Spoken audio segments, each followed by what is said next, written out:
This is the story of a politician who challenged an entire system and paid the ultimate price. 2 years. That's all Malipu Balaku got to fight for Papua New Guinea's future, but in those 700 days, he became a legend and a target. Today, we uncover why his killers feared his voice and why his message still echoes in every Highlands Valley. First, let's go back to where it began, with a power vacuum and a promise that would shake a nation. In 1972, a 15-year-old schoolboy stood before his classmates in Enga province and made a promise. One day, he declared, "I will be Prime Minister of Papua New Guinea." Imagine a leader who rose from the misty valleys of Papua New Guinea's highlands, promising to be a living sacrifice for his people. A man whose voice echoed across mountain ranges, demanding justice for the forgotten. This is the untold story of Malipu Balaku, a political firebrand whose light burned bright but far too briefly. This is the story of a legal genius, a political kingmaker, and the first assassination that tore through the heart of a young democracy. A story they don't teach in textbooks, but should. But before we begin, hit that like button if you believe unsung heroes deserve their spotlight. Let's make sure YouTube's algorithm shares his story far and wide.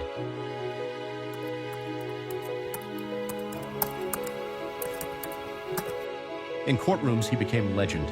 His 1983 battle against electoral fraud set a precedent. Cheat the people, he argued, and the law will bury you. But when he himself faced accusations in 1987, he turned the trial into a masterclass, winning not just the case, but the crowd. Picture this, 1987. Papua New Guinea is still a young nation. The Highlands region is reeling from the sudden death of its political giant, Sir Yambaki Okuk. Into this vacuum steps a 30-something-year-old lawyer named Malipu Balaku. Balaku didn't just want to win an election, he wanted to awaken a generation. The Highlands are without a voice, he declared, but that voice will be mine. His victory was controversial. Opponents cried foul, but Balaku had something you can't fake. Raw, magnetic passion. He wasn't just a politician, he was a storyteller for the mountains.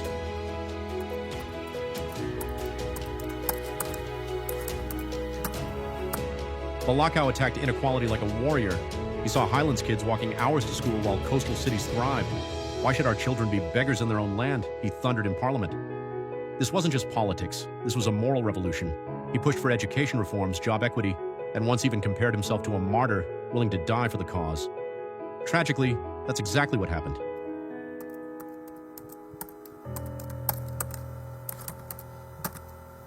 (1989). 2 years into his meteoric rise, Balaku was assassinated.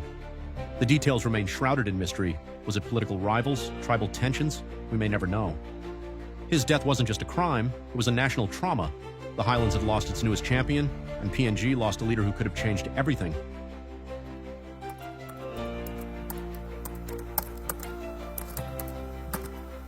Today, Balaku's ghost lingers. When Enga's current leaders build schools or fight for resource rights, they're walking paths he first carved. His most famous speech, still taught in Engan classrooms. His face, still on faded campaign posters in remote villages. This man didn't just die, he became a symbol. So, did PNG lose a prime minister that night? Or did it gain a symbol? The boy who dreamed too big, the man who refused to kneel, the name that whispers to every leader, beware the cost of power. If this story moved you, do 2 things. First, share this video. Let's resurrect forgotten giants. Second, drop a comment. Who's your unsung hero? Let's build a pantheon of the overlooked.